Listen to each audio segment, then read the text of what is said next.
Bom, gravando. Então seja muito bem-vindo aí. Esse é um novo projeto que a gente está fazendo. O Felipe entende bastante da parte, né, de ações, está aprendendo, né? Todos nós estamos aprendendo sempre sobre as empresas e seleção de ações. E a nossa ideia foi trazer essa informação, né? Essa busca nossa aí por entender as empresas e selecionar as ações para a gente investir bem, né, na Bolsa de Valores. Trazer isso semanalmente, tentando estudar uma empresa por semana, ou se não der, né, a gente quebra em mais conteúdos, mas acho que o importante é a gente começar a fazer, ou continuar, né, fazer investimentos sempre bem fundamentados, né, entendendo o que é a empresa, e aí eu pedi para o Felipe para a gente fazer esse projeto, ele aceitou, então acho que vai ser bem legal, assim, a gente vai agregar para todos nós que investimos na bolsa de forma como investimento, né? Não como especulação, né? Felipe, quer dar uma... Fala rapidinho aí quem que é você, o que você vai fazer, né? Já que esse é o Bom, primeiro. pessoal, o meu nome é Felipe Pessini, eu trabalho junto com o Caio, estou nessa área das ações aí, de fazer stock picking, de tentar procurar a parte do fundamento das empresas e ver o que a gente pode fazer nas tomadas de decisões de investimento. E hoje a gente vai destrinchar um pouco a ação da CSN, né? Então, uma ação que eu e o Caio a gente vem rondando há um tempo, Uhum. e a gente tratou semana passada, né, Caio? Uhum. Que acho que seria uma ação boa para gente trazer para todo mundo aí, para dar uma analisada, para ver, para entender o que é a empresa, e tem alguns pontos chaves também que eu queria comentar de também por que trazer ela, né, aqui. E é É, legal, desculpe te interromper, mas só não, pode a falar. ideia, né, de que o nosso país ele é muito focado em commodities, né? E a gente teve aí recentemente essa grande alta que a gente teve da bolsa, do Ibovespa, foi puxado por commodities e muito de minério. Então, assim, é um papel que, sem dúvida alguma, né, ele e os outros do setor dele, né, Gerdau, Vale, eles aqui puxaram o nosso índice. Né? Então, é muito interessante assim, entender um pouquinho da CSN aqui, a gente vai entender bastante do movimento recente da nossa bolsa, né, do Ibovespa. Com certeza, cara. E digo mais até, se a gente puxar o IMAB, né, que é o índice de materiais básicos, que tem muita commodity embutida nele, se não quase todas, quase inteira, do top 10 de ações que subiram no último ano, do ano para cá, metade é tudo do IMAB, então metade vem dos materiais básicos. Então, e a CSN está dentro dela. Então, assim, agora falando do porquê que a gente escolheu ela, né? Uhum. Então, eu já tenho uma familiaridade com ela há anos, né? Minha família tem carteira, tudo. E ela passou no filtro da Magic Formula, que é uma fórmula de um gestor da Gotham Asset Management, que é o Joe Greenblatt. Então, ela ficou no top 10, então é relevante isso. Apesar de poucas pessoas comentarem sobre a CSN, eu pelo menos particularmente eu não vejo tanto, ela subiu mais que Bitcoin, então assim, é engraçado até a gente ver muito a febre das placas de vídeo, do pessoal falando de Bitcoin, criptomoeda, e a gente não vê isso no minério de ferro, né? E O até minério subiu mais que o Bitcoin ou a CSN? a CSN CSN. subiu mais que o Bitcoin. Isso E em se quanto a gente tempo, assim? puxar nos últimos 12 meses, se a gente puxar Nossa. a mínima do ano passado, que foi 2020, ela estava sendo negociada em torno de R$ 5. E a máxima desse ano ela já bateu 50. Hoje ela caiu bastante, está um pouco de 40, está em volta de R$ 42, mas ainda, mesmo com essa queda, ela ainda está competindo com o Bitcoin e está ganhando dele ainda. Mas o que eu acho interessante, ó, eu fiz até uma pesquisa aqui no Google Trends, que se a gente comparar o Bitcoin com a CSN, dos termos pesquisados, ela está 30 vezes mais pesquisada o Bitcoin do que a própria empresa. Então, assim, É muito tradicional, né? Bitcoin é disruptivo, CSN, minério de exato. ferro, empresa tradicional brasileira não é tão interessante. Mas aí quem fica de olho que toma essa vantagem, né? Que está na É. frente. E uma questão que eu queria até debater, isso aí é mais no debate mesmo, que seria se ela poderia ser uma possível protecionista inflacionário. Então, recentemente eu dei uma olhada num, num artigo não, num relatório da Vanguard, que eles destacavam aqui, não sei se dá para ver aí, acho que dá para ver melhor, né? Dá para ver. Isso, com zoom ficou bom. Eles pegaram o estudo do Robert Shiller, de 2015, e destacaram isso que aconteceu em 2019, tá? Esse relatório, aí o estudo é de 2015, que mostrava a relação dos produtos de investimento com a inflação, né? Então, o Robert Shiller pegou e fez uma dispersão com os tipos de investimento, e a gente pode ver aqui em cima que quanto mais a direita tem maior correlação com a inflação, então seja diretamente proporcional, então sobe ou desce, né? E quanto maior o beta, quer dizer que é mais intenso essa multiplicidade da correlação. Então aqui a gente pode ver que do lado direito em cima tem o S&P GSCI, que é o índice de commodities do S&P, e o BCOM, que é o índice de commodities da Bloomberg. Então, assim, dos ativos que mais protegem contra a inflação, segundo esse estudo, são ativos correlacionados a commodities. Então, assim, como está em pauta nessa questão da inflação no mundo inteiro, eu acredito que é de grande relevância a gente começar a entender, a estudar, a analisar, até deixar no radar empresas que se beneficiam de commodities, porque, querendo ou não, pode ser uma forma de proteção. Legal. Queria só trazer isso aqui a título de curiosidade mesmo. E vale um alerta, né? Que esse período que a gente está agora de alta inflação aqui no Brasil é um período de alta inflação no mundo. Né? Então, quem assistiu o Warren Buffett há acho que 3 semanas, por aí, dando a conferência, era muito engraçado. Parecia ele falando aqui no Brasil, a questão da construção civil, os preços subindo e tudo mais. Então, assim, por quê? Commodities. Commodities foi para cima, está gerando inflação no planeta, né? Não é só aqui no Brasil. Exatamente. Aí eu queria destacar 5 pontos importantes, né? Assim, tentando simplificar ao máximo a empresa, trazendo em 5 etapas, que essas 5 etapas vão, como que eu digo, vai traduzir para a gente o que é a empresa. Então, assim, primeiro de tudo, o histórico dela, tá? Então, assim, o que faz a empresa, de onde ela veio, é muito importante a gente ter em base o histórico da empresa. Depois a gente vai passar para as operações dela, então o que exatamente a empresa faz, como que ela ganha dinheiro, acho que é a pergunta mais importante, né? Como que a empresa ganha dinheiro, como que a gente, como investidor, pode se beneficiar disso. Depois os riscos, né? Todo investimento ele tem um risco, então quando a gente combina a melhor relação risco-retorno, a gente consegue tomar uma decisão boa de investimento. Eu sempre falo, né? O investidor corre risco, nós somos remunerados para correr risco. Aquela ideia de, quero ganhar dinheiro sem risco, isso aí não existe, né? A gente só tem que escolher os riscos que a gente quer para ser remunerado. Exatamente. E por fim as projeções. Então, assim, a gente analisa o passado da empresa, né? O que ela é, o que ela fez, como ela está fazendo hoje, mas também é importante a gente ver as projeções, a gente entender um pouco o que ela pensa do futuro, o que ela está planejando atuar. E só um tópico aqui que eu esqueci, que é o quinto, dos indicadores, eu acabei pulando. Então, o quinto seria os indicadores que responde para a gente um pouco da saúde financeira atual da empresa, sempre puxando dos resultados passados, né, que não é garantia de futuro, por isso que é importante a gente analisar os indicadores, ver como que a empresa está, o que ela fez no passado, mas também levar em conta o que ela está planejando a partir de agora. Então, eu vou tentar nesses 5 pontos destrinchar, aprofundar na empresa para que a gente possa ter mais clareza nas tomadas de decisões de investimento. Maravilha. Começando aqui do histórico, né, ela é uma empresa que foi fundada em 1941 pelo então presidente Getúlio Vargas, e ela foi criada visando reduzir a dependência brasileira da importação de produtos siderúrgicos. Então, assim, o Brasil naquela época ele tinha muita dependência de materiais básicos em geral, de fora, e como estava numa época que o país estava querendo crescer, então o Getúlio Vargas implantou várias medidas de construção, de empreendimentos, de crescimento econômico.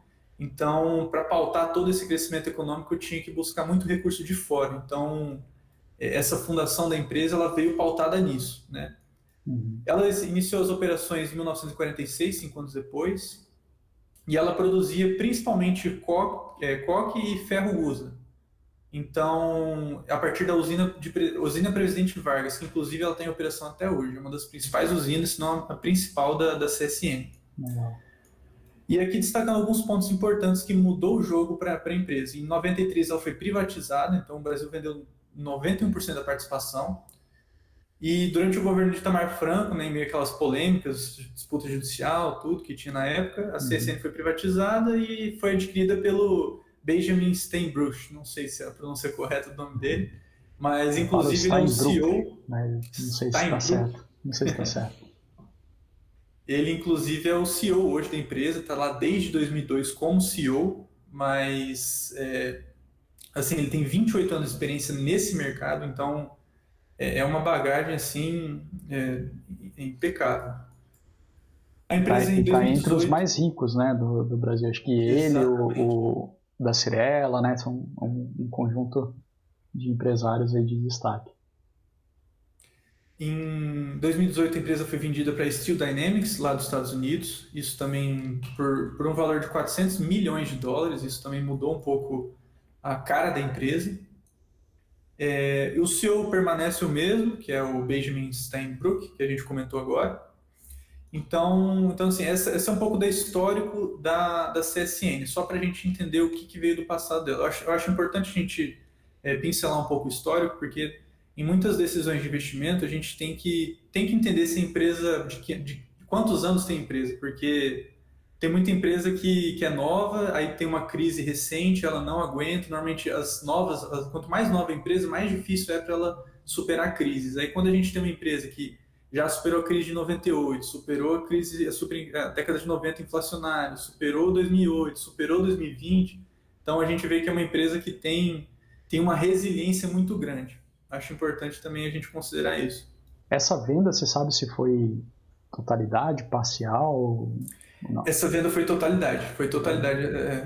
Tanto que criaram até lá abriram um capital da CSN lá nos Estados Unidos e mudaram o nome da empresa lá. Então aqui a gente trata como CSN, lá eles colocaram outro nome que no final tem Dynamics, to Tá, Dynamics, quase como se fosse uma fusão, mas não foi tá. uma fusão.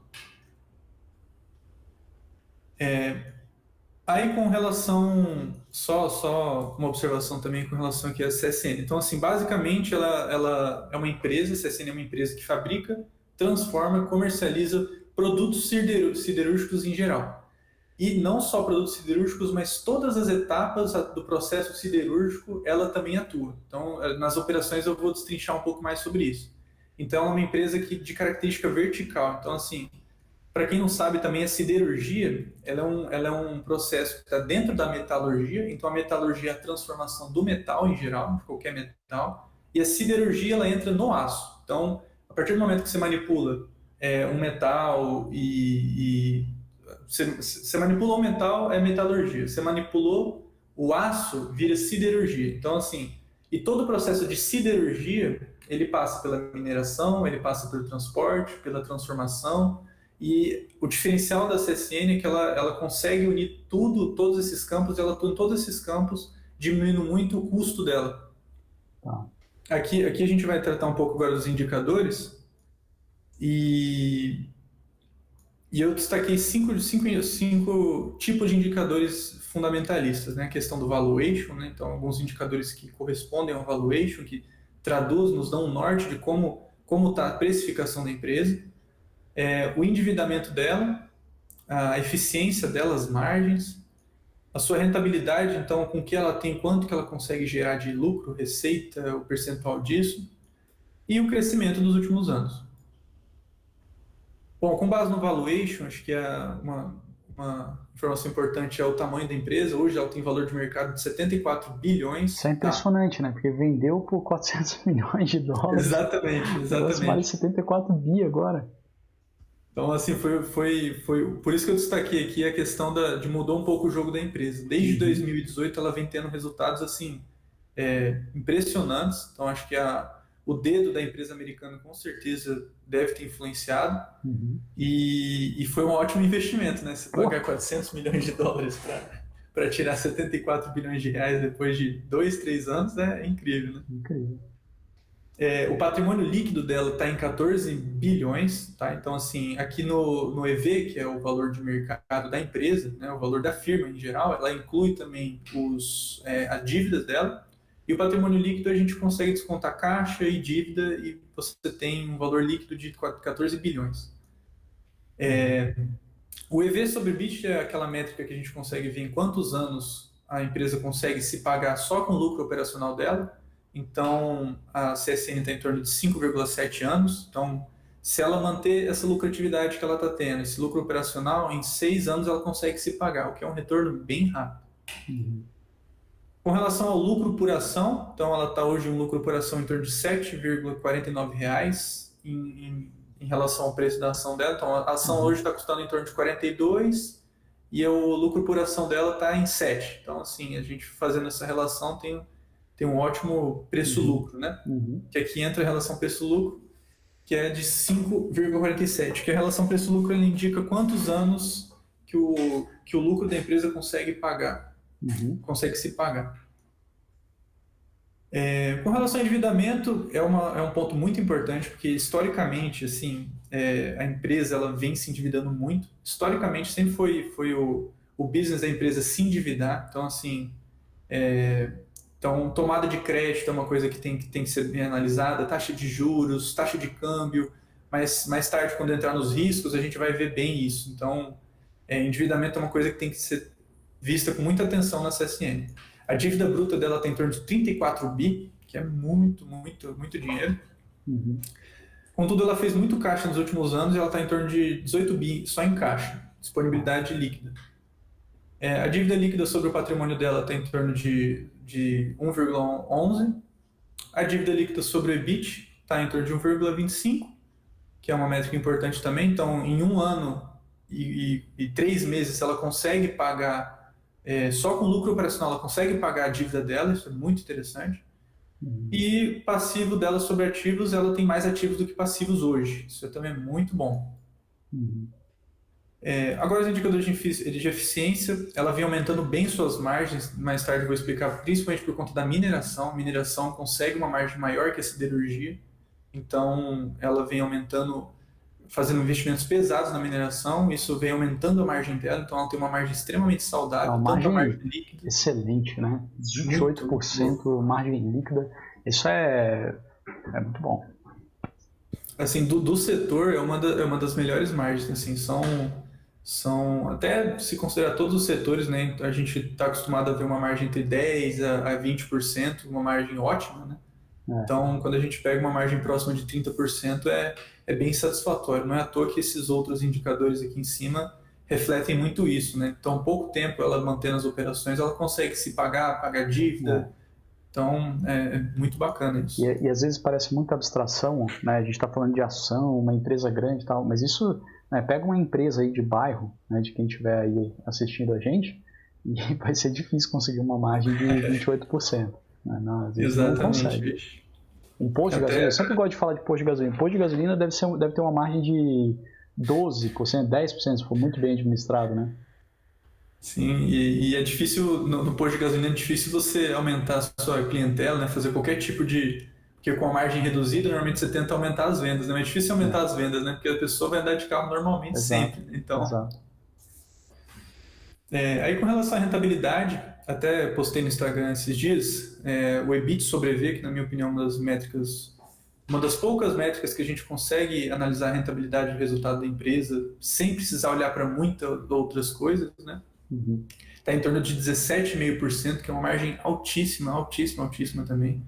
Então, para você ter uma ideia, assim, as maiores empresas, as empresas com maior EBIT sobre EV da Bolsa Brasileira hoje está em torno de 25%, no máximo uma delas, se não me engano, tem 32%, e a da CSN está quase 20%, é uma margem, é um resultado muito bom mesmo. O retorno sobre o equity, né, o return on equity, que considera agora o lucro líquido, né, ele está em torno de 72%, é muito alto. O ROA, que é o retorno sobre os ativos, que para essa empresa é muito importante, está em torno de, até vou arrumar aqui, 14,92%. E o ROIC está bem alto, né? Então todo o dinheiro que ela consegue reinvestir nela mesma, ela gera um valor de em torno de 21%. Isso é muita coisa. O que é o Muita ROIC? coisa. Só para quem não O tiver ROIC aqui. ele é o retorno sobre investimento. Então, assim, é como se o empresário, você deu o exemplo do posto de gasolina, né? Como se o empresário faturou lá 100 mil, aí ele pega os 10 mil reais de lucro dele e pega, não, vou pegar 5 mil reais e vou pintar o meu posto aqui. Aí ele pega, pinta o posto, aumenta a clientela em 10%.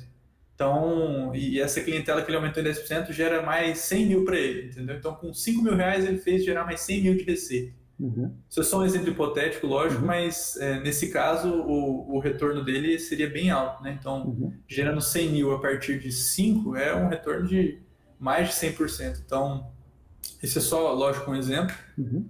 E eu queria até destacar uma relação importante aqui do ROIC, né? Que a gente viu nos últimos meses um movimento relacionado à taxação dos dividendos das empresas, né? Não sei se você chegou a ver, Caio. Sim. E E é muito interessante que eu acho que as empresas, isso é minha visão, tá? As empresas que têm um bom ROIC, elas conseguem ter uma vantagem em relação às empresas de dividendos, porque se a gente começa a taxar os dividendos, né? Então vai taxar os dividendos lá, apesar dessa taxação, a alíquota do imposto de todas as empresas vai diminuir, então em teoria ficaria elas por elas, mas a empresa que tem o melhor ROIC, que não distribui, Uhum. ela vai conseguir reter esse lucro para ela, reinvestir nela e o ganho de capital vai ser maior do que se ela distribuísse, porque todo o valor que ela distribui vai embutir 15%. Uhum. Se ela não distribuir, ela não embute esse imposto. Uhum. Só que ela tem que fazer alguma coisa com esse dinheiro. Se ela não consegue investir lá na mesma, ela vai ter que distribuir. Mas se ela consegue, que empresas que têm ROI alto, ela vai conseguir reinvestir nela mesma e vai conseguir gerar mais ainda valor para o acionista. Então, acho que as empresas, se caso vir acontecer essa taxação dos dividendos, as empresas que têm um alto ROI, que eu acho que elas vão se beneficiar desse movimento. Interessante, verdade. Aqui eu puxei o crescimento do CAGR, né? CAGR de receita. CAGR é aquela relação que analisa o crescimento do lucro ou da receita dos últimos anos. Eu peguei o CAGR da receita e ela vem aumentando em torno de 14% ao ano. Então, assim, é uma coisa maravilhosa. Assim, é um valor bem significativo para o tamanho da empresa, né? Para o segmento da empresa. Eu não puxei aqui o CAGR de lucro, porque ela teve, nos últimos 2018 para trás, ela teve muitos prejuízos e que o CAGR de lucros aqui daria mais de 200%, 300%, por conta que teve prejuízo nesses períodos. Então, trouxe a receita que acho que é mais palpável para a gente. Legal. Então, aqui a gente esmiuçou sobre os históricos, indicadores, e agora aqui a gente vai para a etapa mais importante, que é as operações da empresa, tá? Então, como eu havia falado, ela é uma empresa que transforma, ela transforma, fabrica, vende, comercializa produtos siderúrgicos e os ativos correlatos a ela. Então, ela participa de toda a etapa da siderurgia, do metal, do aço, desde a extração do minério de ferro até a comercialização para siderúrgicas, no produto final, a fabricação até de bobinas automotivas e vários outros produtos que eu vou mostrar aqui daqui a pouco. Então, ela é uma empresa altamente integrada, ela é verticalizada, ela atua em toda a cadeia produtiva do aço, desde a extração do minério até a comercialização de bobinas, folhas, perfis, embalagem de aço. Aí aqui eu vou mostrar para vocês. Então, ela atua no ramo de siderurgia, tá? O ramo da siderurgia representa 55% da receita dela e 22% do lucro bruto, tá?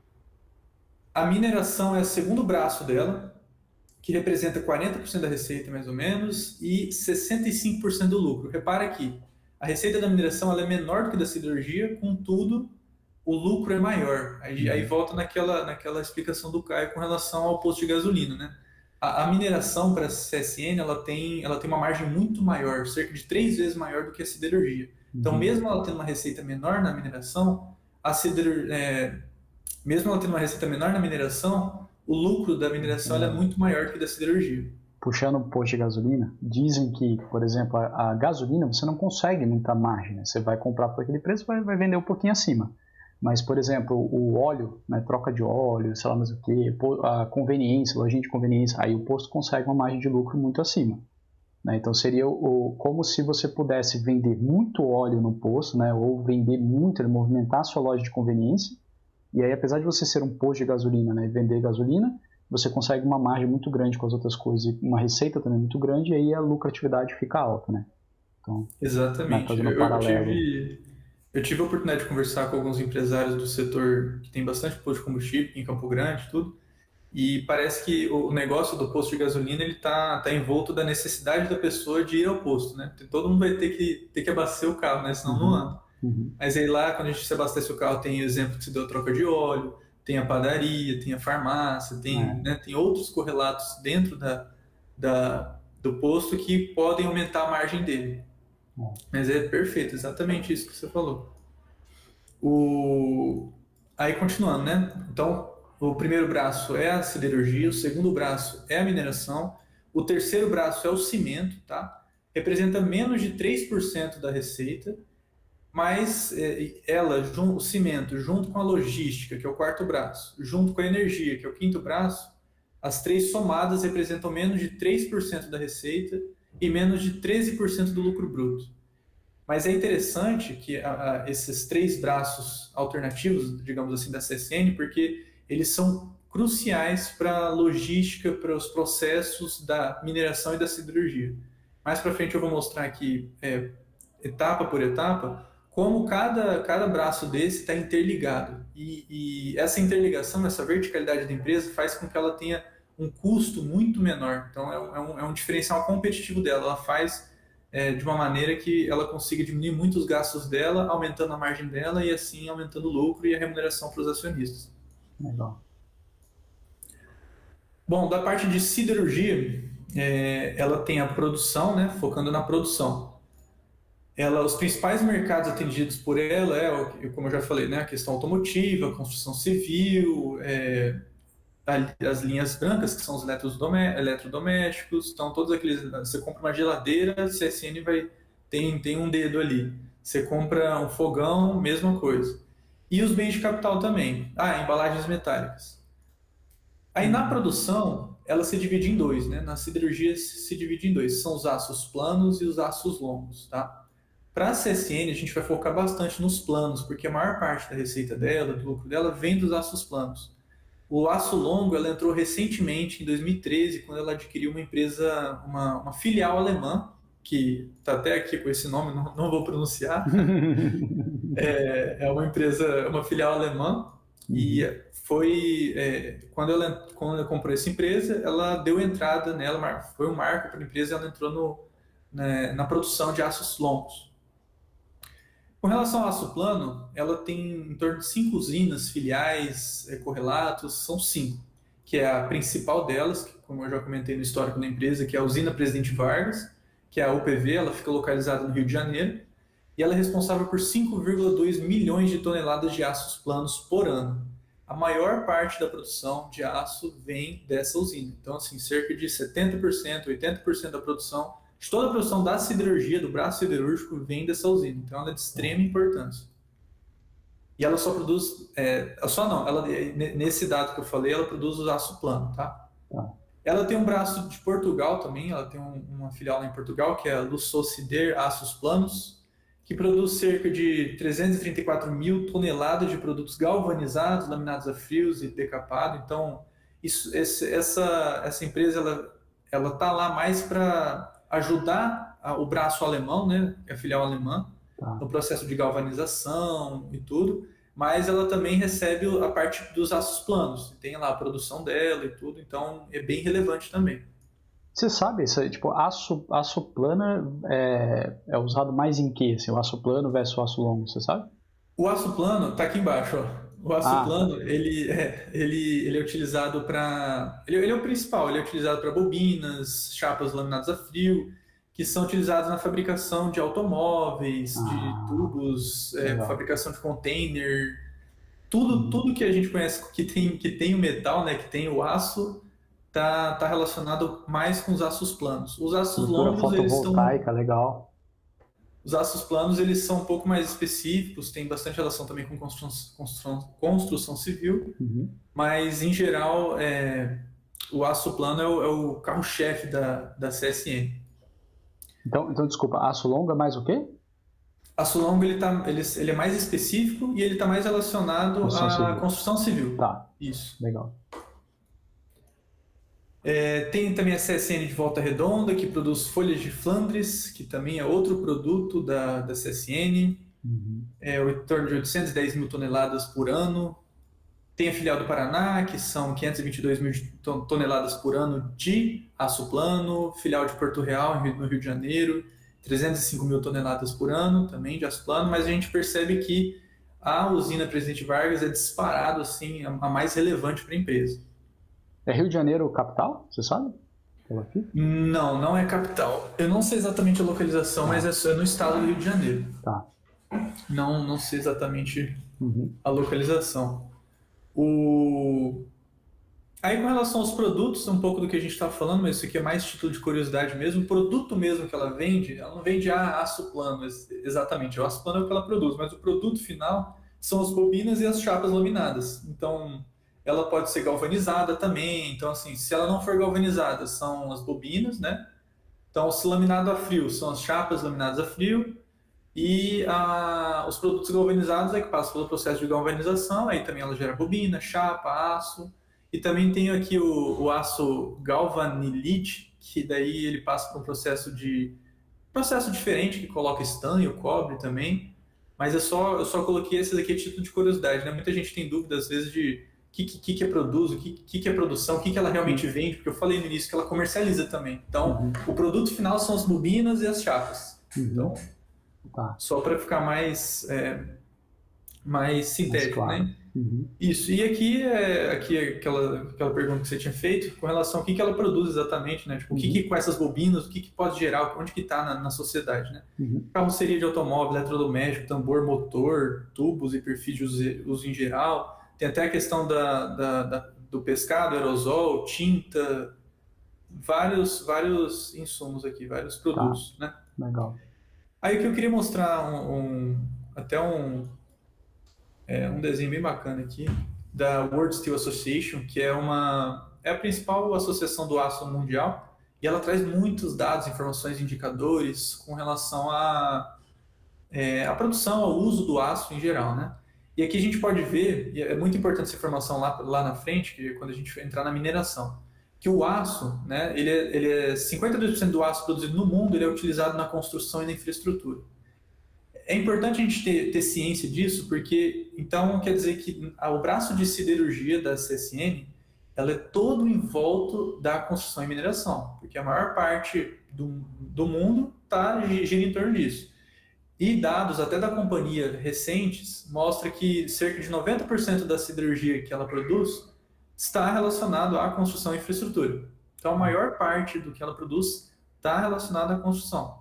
Então, um indicador muito bom, né, digamos assim, um setor para a gente analisar, para a gente acompanhar, para a gente visualizar que a gente consegue ter uma previsão, né, consegue sentir um pouco a CSN, a ação, a empresa, é o setor de construção civil. Então, o setor de construção civil está muito atrelado à siderúrgica nacional. Então, é bem interessante a gente ter esse ponto.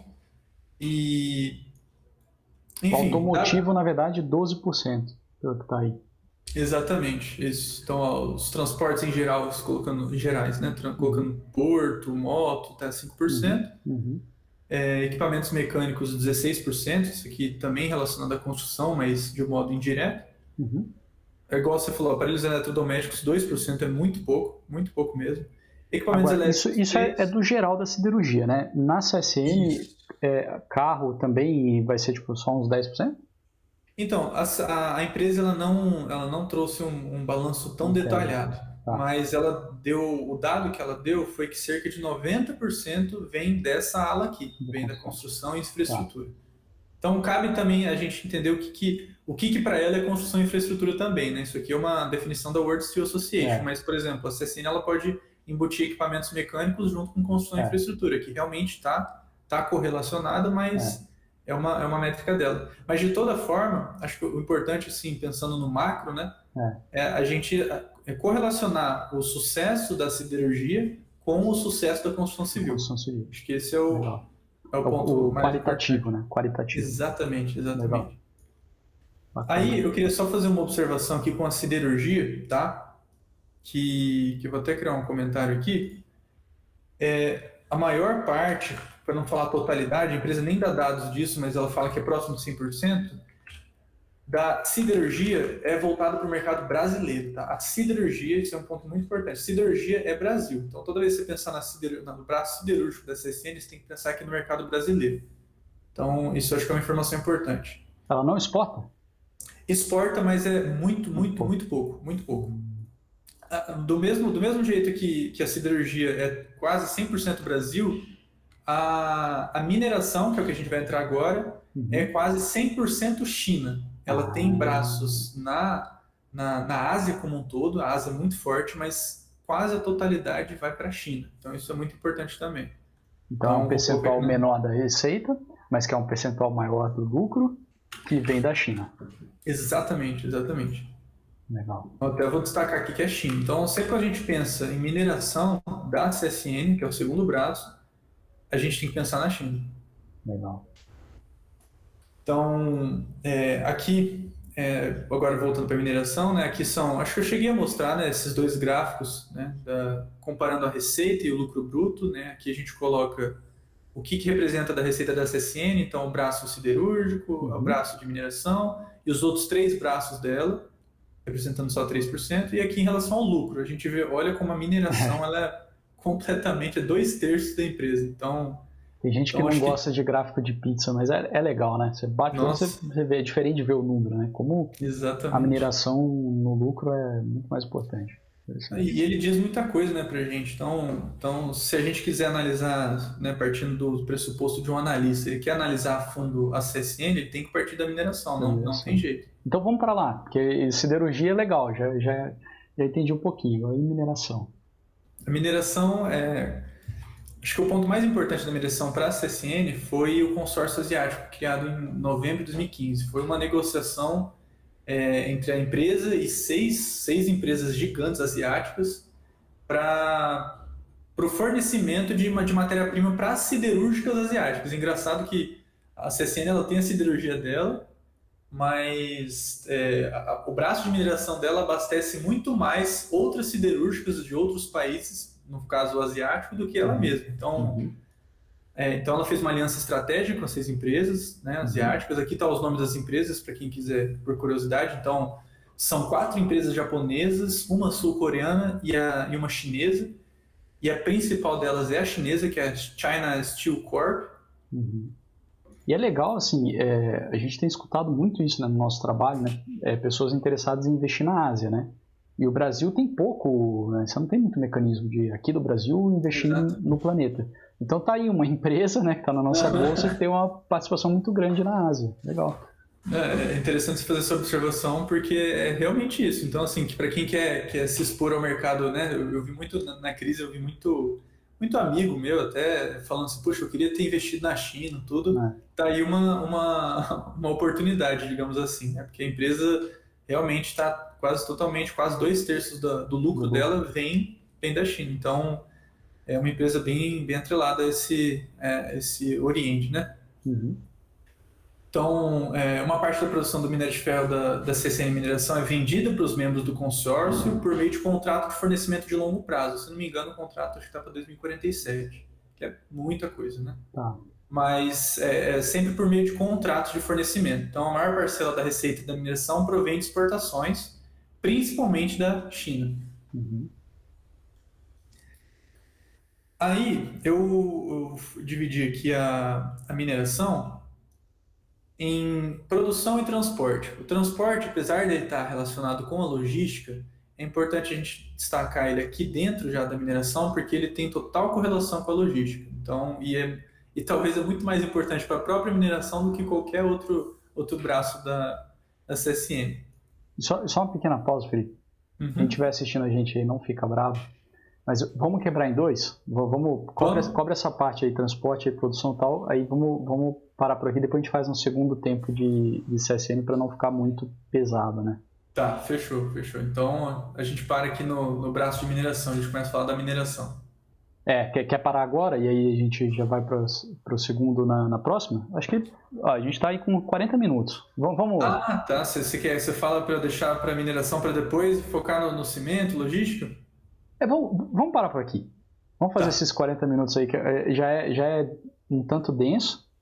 E, assim, a maior parte do lucro, né, mineração, a gente começou a falar, né, é China e tal, e aí depois no segundo tempo você vai ensinar mais pra gente. Então, acho que quem está parando agora aqui não deixa de assistir, né, a segunda parte para, de fato, entender melhor de onde vem a maior parte do lucro da CSN, né?